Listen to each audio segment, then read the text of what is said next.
Reserve bank या RBI, जैसा कि हम जानते हैं इसको शॉर्ट में आरबीआई कहते हैं। आरबीआई या भारतीय रिजर्व बैंक, ये केंद्रीय बैंक है, भारत का एक केंद्रीय बैंक है ये, और अक्सर हम नाम सुनते हैं भारतीय रिजर्व बैंक का आए दिन। आरबीआई को समझने से पहले इसका थोड़ा सा वर्ल्ड वाइड देख लेते हैं क्या स्थिति है। वर्ल्ड में हर देश में लगभग एक केंद्रीय बैंक है, सेंट्रल बैंक। केंद्रीय बैंक इसको कहते हैं,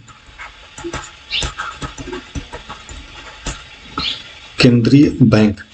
तो केंद्रीय बैंक प्रत्येक देश में है। सबसे पुराना केंद्रीय बैंक है स्वीडिश केंद्रीय बैंक, स्वीडन का एक स्वीडिश केंद्रीय बैंक। यह 1664 में शुरू हुआ था। और इंग्लैंड का बैंक केंद्रीय बैंक है, bank of England. Bank of England ये 1694 से काम करना शुरू किया था। इसके बाद एक रूस का रशियन बैंक है जो केंद्रीय बैंक के रूप में काम करता है। रशियन बैंक ने काम करना शुरू किया 1769 से। और अमेरिका का फेडरल रिजर्व बैंक है जो केंद्रीय बैंक का काम करता है। ये 1913 से केंद्रीय बैंक के रूप में काम करता है। तो जैसा हम देख रहे हैं कि प्रत्येक देश में एक केंद्रीय बैंक होता है। केंद्रीय बैंक का मतलब कि उस देश के सभी बैंकों को नियंत्रित करना और मौद्रिक क्रियाकलापों को सुचारू रूप से चलाने का काम केंद्रीय बैंक करता है। केंद्रीय बैंक एक तरह से सरकार का बैंक होता है। सरकार की जरूरत के हिसाब से यह अपने अर्थव्यवस्था में कार्य करता है, एक्ट करता है। तो इसमें सबसे खास बात यह है कि 1930 के बाद प्रत्येक देशों में एक केंद्रीय बैंक स्थापित किया गया। केंद्रीय बैंक अर्थात खासकर सेकेंड वर्ल्ड वार के बाद,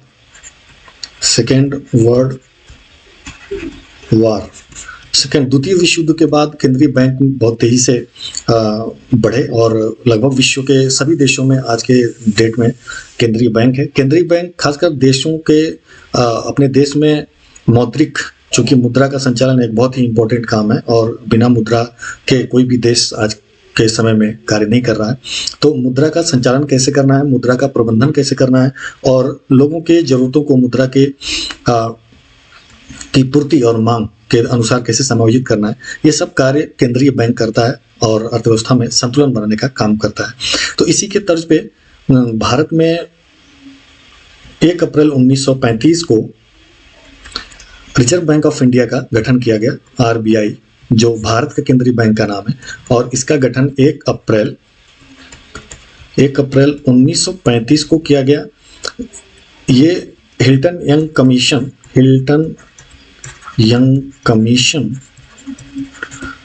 के 1926 के सिफारिशों के आधार पर इसका गठन किया गया। और यह बैंकिंग अधिनियम, बैंकिंग रेगुलेशन एक्ट 1934 के आधार पर आरबीआई का गठन किया गया, जो 1 अप्रैल 1935 को हुआ आरबीआई का गठन। तो इसके पहले कौन सा बैंक इस कार्य को करता था, जो देश के मौद्रिक संस्थाओं, मौद्रिक नीतियों और मुद्रा से संबंधित क्रियाकलापों का रेगुलेशन करता था? तो आरबीआई के पहले एक बैंक था imperial bank of India. Imperial bank of India जो कि 1921 में स्थापित हुआ। इंपीरियल बैंक ऑफ इंडिया बना 3 प्रमुख बैंकों से। एक था बैंक ऑफ बंगाल जो 1806 में स्थापित हुआ था।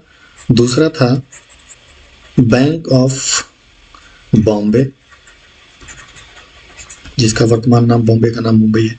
तो बैंक ऑफ बॉम्बे था, ये 1840 में इसका स्थापना किया गया था। और एक था bank of Madras. Bank of Madras की स्थापना 43 में किया गया था। ये 3 बैंक चूंकि उस समय के व्यापारी ब्रिटिश काल के बैंक थे और ये उस समय के बड़े व्यवसायी और व्यापारियों के द्वारा स्थापित किए गए थे। ये बैंक इसलिए स्थापित किए गए थे कि कर्मचारियों को सैलरी दिया जा सके और उनका भुगतान किया जा सके। तो उसके लिए इन बैंकों का स्थापना किया गया था देश के बड़े प्रमुख औद्योगिक घरानों के द्वारा। अब ये इन तीनों बैंकों को अब मिला करके एक किताब आई जॉन मेनाल्ड कीन्स का, जेएम कीन्स का हम नाम बार बार सुनते हैं। जेएम कीन्स की एक किताब आई थी इंडियन करेंसी एंड फाइनेंस नाम से, इंडियन करेंसी एंड फाइनेंस नाम से एक किताब आई। ये आई किताब 1921 में।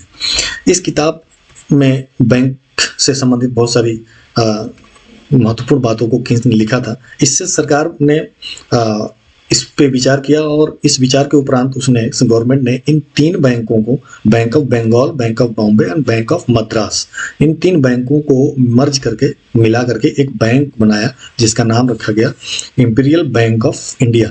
Imperial bank of India RBI स्थापना से पहले यही काम करता था जो आरबीआई करता है। यह चूंकि प्राइवेट बैंकों का मिश्रण था, ये सारे बैंक के स्वामित्व के या शेयर ज्यादातर प्राइवेट हाथों में थे, तो इसलिए इंपीरियल बैंक का ज्यादातर शेयर प्राइवेट हाथ में था। इसलिए सरकार और इंपीरियल बैंक के बीच उतना सामंजस्य नहीं बन पाता था। तो इसलिए 1934 में एक्ट आया और हिल्टन एंड कमीशन ने भी 1926 में एक सिफारिश दी कि देश का एक केंद्रीय बैंक होना चाहिए। तो इनके सिफारिशों के आधार पे एक एक्ट लाया गया 1934 में जिसका नाम था बैंकिंग रेगुलेशन एक्ट, बैंकिंग विनियमन अधिनियम 1934 में। और इसके आधार पर एक सरकार के पूरी तरह से सरकार के स्वामित्व वाला एक बैंक खोला गया जिसका नाम था भारतीय रिजर्व बैंक, और यह गवर्नमेंट का बैंक और इसी को केंद्रीय बैंक कहा गया। केंद्रीय बैंक 1 अप्रैल 1935 से अपना काम शुरू कर दिया और यह बैंक सरकार के लिए काम करता था और इसलिए इंपीरियल बैंक का काम उस समय यानी कि 1935 से समाप्त हो गया और इंपीरियल बैंक का 1955 में राष्ट्रीयकरण कर दिया गया और इसका नाम रखा गया भारतीय स्टेट बैंक। भारतीय स्टेट बैंक या स्टेट बैंक ऑफ इंडिया जिसको एसबीआई कहते हैं। तो 1955 से यह भारतीय स्टेट बैंक के नाम से जाना जाता था, इसलिए जाना जाता है। इसलिए हम कहते हैं कि भारतीय स्टेट बैंक सबसे ज्यादा शाखाओं वाला बैंक है और सबसे पुराना बैंक सरकारी क्षेत्र का भारतीय स्टेट बैंक है। तो ये हिस्ट्री है आरबीआई स्थापना की और भारत के केंद्रीय बैंक की। तो इसमें थोड़ा सा और चीजों को हम देख लेते हैं। इसमें सबसे महत्वपूर्ण है भारतीय रिजर्व बैंक। भारतीय रिजर्व बैंक चूंकि सर्वोच्च मौद्रिक संस्था है, हम अभी जैसा बताया कि हर देश में एक केंद्रीय बैंक होता है, उसका एक नाम होता है, तो भारत में भी केंद्रीय बैंक है और उसका नाम है भारतीय रिजर्व बैंक या आरबीआई शॉर्ट में कहते हैं इसको। आरबीआई जो सरकार का बैंक होता है और सरकार को जरूरत पड़ने पर ऋण देता है, कर्ज देता है और यह देश में बैंकों को समायोजित करता है, बैंकों को दिशा निर्देश देता है कि बैंक किस तरह से कार्य करेंगे और अर्थव्यवस्था में मुद्रा की पूर्ति और मांग को यह संतुलित करता है, उसको विनियमित करता है। तो ये 1935 में बैंकिंग अधिनियम 1934 के तहत 5 करोड़ रुपए की शुरुआती पूंजी इसकी थी, उसके साथ ही शुरू किया गया। उस समय भारतीय रिजर्व बैंक के लगभग सभी शेयरों का स्वामित्व गैर सरकारी शेयर धारकों के हाथों में था, इसलिए कुछ हाथों में शेयरों के केंद्रीकरण के लिए सरकार ने आरबीआई का राष्ट्रीयकरण कर दिया। कब?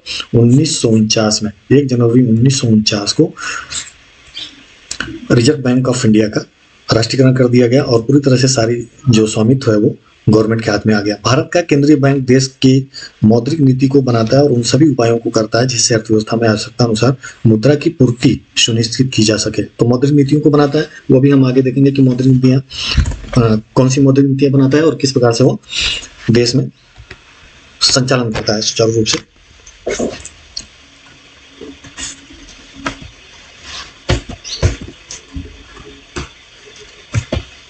रिजर्व बैंक की स्थापना का मुख्य उद्देश्य क्या था? क्यों रिजर्व बैंक ऑफ इंडिया का स्थापना करना पड़ा या आरबीआई की स्थापना क्यों करना पड़ा?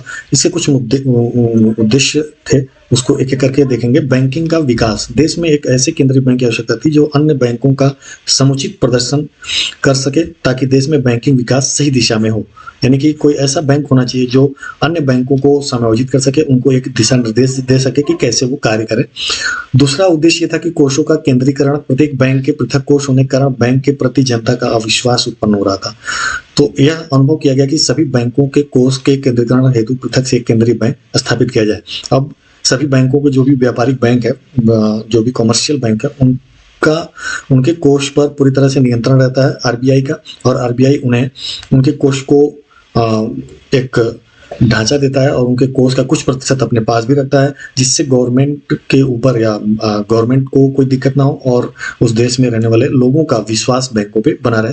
तो उन बैंकों का सबका कंट्रोल आरबीआई के हाथ में रहता है ताकि बैंक जनता से सही दिशा में लेन देन कर सकें। तो मुद्रा बाजार का संगठन, बैंक रिजर्व बैंक की स्थापना के पूर्व देश के मुद्रा बाजार के विभिन्न अंगों में सहयोग एवं समन्वय का अभाव था, इसलिए रिजर्व बैंक की स्थापना करना पड़ा।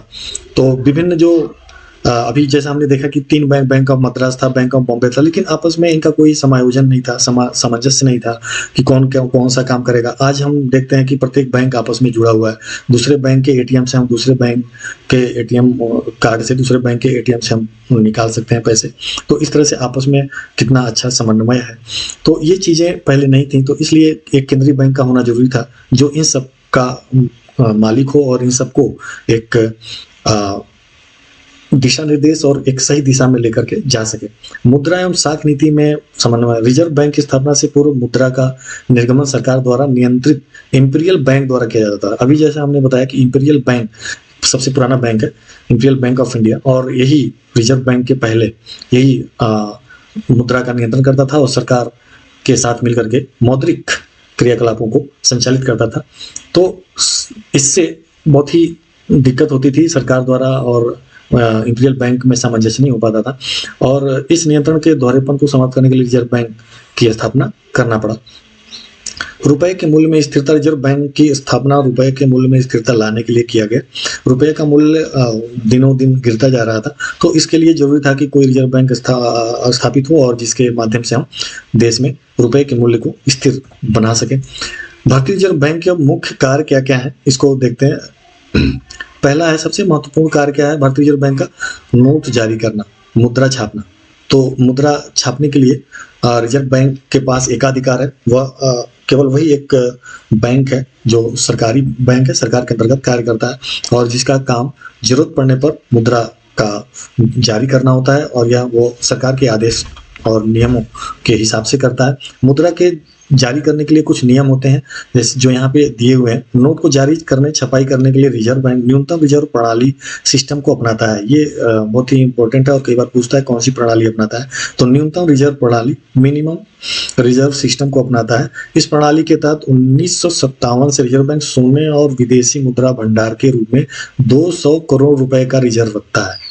कोई भी मुद्रा छापने से पहले उसे यह काम करना जरूरी होता है कि 200 करोड़ रुपए का रिजर्व अपने पास रखना जरूरी होता है, और वह किस रूप में होना चाहिए? सोना और विदेशी मुद्रा। सोने का उसमें हिस्सा कितना होना चाहिए? 115 करोड़ रुपए का तो सोना होना चाहिए, सोने के रूप में रखना होगा उसे अपने पास, और शेष विदेशी मुद्रा के रूप में उसके पास होनी चाहिए। इतना रखने के बाद वो चाहे जितना मर्जी मुद्रा छाप सकता है, हालांकि इसके लिए गवर्नमेंट से इजाजत लेने की जरूरत होती है। इस 200 करोड़ धनराशि रखने के बाद रिजर्व बैंक जरूरत के हिसाब से कितनी भी मुद्रा छाप सकता है, हालांकि उससे भारत सरकार से अनुमति लेनी ही पड़ती है। तो ये मुद्रा छाप सकता है, और मुद्रा छपाई के 2 केंद्र, एक तो पश्चिम बंगाल में और दूसरा पश्चिम बंगाल और कर्नाटक, 2 जगह इसके जो मुद्रण के लिए जो सेंटर है वो बनाए गए हैं, वहीं पे मुद्रा छापा जाता है। और इसका जो हेड ऑफिस है वो मुंबई में है, रिजर्व बैंक का हेड ऑफिस। तो ये बहुत ही इंपॉर्टेंट हमें याद रखना जरूरी है कि 200 करोड़ रुपए का रिजर्व रखना होता है, और जिसमें 115 करोड़ रुपए का सोने के रूप में हो, 115 करोड़ रुपए का सोना कम से कम रिजर्व बैंक के पास पड़ा हो, और शेष लगभग 85 करोड़ रुपए विदेशी मुद्रा के रूप में, डॉलर के रूप में उसे रखना है, तब जाके वो मुद्रा छाप सकता है। ऐसा ना हो कि मुद्रा छापता जाए और सोना वगैरह कुछ रखा नहीं, तो देश की हालात खराब हो जाएंगे। ये जैसा कि एक बार हुआ था 9 उदारवाद 1991 से पहले, आर्थिक सुधार से पहले कोई सोना और कोई वो चीज़ नहीं था जो देश दूसरे देश के पास गिरवी रख करके उनसे उधार ले सके। खैर वो अलग विषय है। तो ये चीज़ें करने के बाद reserve bank of India note छाप सकती है। 1 रुपए का नोट वो नहीं छाप सकती है, बाकी सारे नोट वो रिजर्व बैंक ऑफ इंडिया छापती है। अब नेक्स्ट उसका जो कार्य है वो क्या है? नेक्स्ट कार्य है भारत सरकार का बैंक है। भारतीय रिजर्व बैंक का दूसरा महत्वपूर्ण भारत सरकार के और राज्यों के बैंक एजेंट और सलाहकार के रूप में कार्य करता है। यह राज्य और केंद्र सरकार के सभी बैंकिंग कार्य करता है। आर्थिक और मौद्रिक नीति से संबंधित मामलों पर सरकार को उपयोगी सलाह भी देता है। यह सरकार के सार्वजनिक ऋण का प्रबंधन भी करता है। तो यह सरकार का बैंक के रूप में कार्य करता है और यह गवर्नमेंट को समय समय पर उचित सलाह भी देता है। बैंकों का बैंक है, ये बहुत इंपॉर्टेंट इसका कार्य है। यह जो देश में वाणिज्यिक बैंक है, अच्छा केंद्रीय बैंक कौन है? केंद्रीय बैंक है आरबीआई। तो आरबीआई जनता से डायरेक्ट नहीं जुड़ी होती है, जनता से इसका कोई कनेक्शन नहीं होता, जनता से कोई लेना देना नहीं होता। यह जुड़ा होता है बैंकों से। किस बैंकों से? कमर्शियल बैंक, जैसे एसबीआई, पंजाब नेशनल बैंक और बहुत सारे बैंक हैं। उन बैंकों से ये जुड़ा होता है, बैंकों को निर्देश देता है कैसे वो जनता से पेश आए। ये बैंक जुड़े होते हैं जनता से। तो जनता को कितना उधार देना है, किस रेट ऑफ इंटरेस्ट पे उधार देना है, और जनता को जनता से कब पैसे लेना है, कब उनका ऋण वापस लेना है, और किस अनुपात में लेना है, कितने छूट देना है, कब जनता को फ्री पैसे देना है, ये सारे निर्देश आरबीआई देता है बैंकों को। तो बैंक इसलिए कहते हैं या बैंकों का बैंक है। जो आरबीआई है या सेंट्रल बैंक है वो क्या है? बैंकों का बैंक है। बैंकों को पैसे की जरूरत पड़ती है तो बैंक कहाँ जाते हैं? आरबीआई के पास जाते हैं। तो ये चीजें आरबीआई करती है। फिर आरबीआई इनको बैंकों को सहायता भी करती है ताकि बैंक सुचारू रूप से अपना कार्य कर सकें देश में। तो ये तीसरा कार्य था जो महत्वपूर्ण था। साख नियंत्रण एक बहुत ही जरूरी और महत्वपूर्ण कार्य है। चूंकि साख उत्पादन करना या साख क्रेडिट क्रिएशन बैंकों का एक महत्वपूर्ण कार्य होता है। क्रेडिट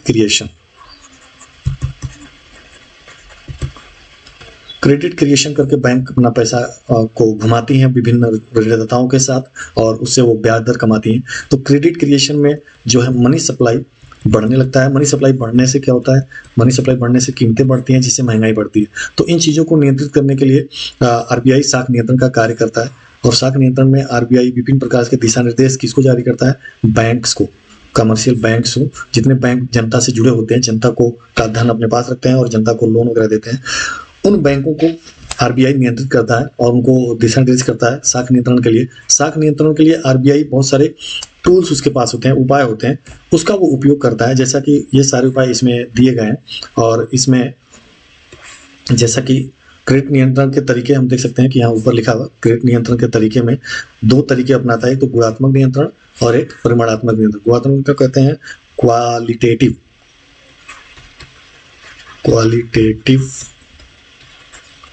मेथड और परिमाणात्मक नियंत्रण को कहते हैं क्वांटिटेटिव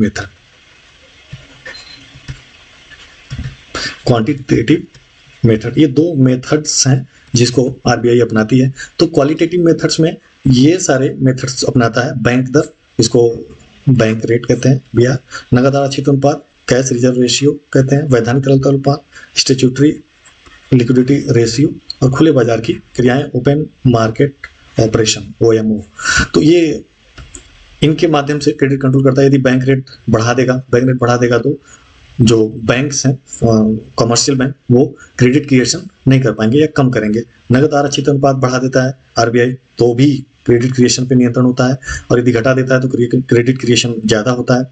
वैधानिक तरलता अनुपात SLR को भी घटा बढ़ा करके क्रेडिट कंट्रोल करता है, और ओपन मार्केट ऑपरेशन के माध्यम से भी आरबीआई बैंकों को नियंत्रित करता है, उनके कार्य क्रेडिट कंट्रोल करता है।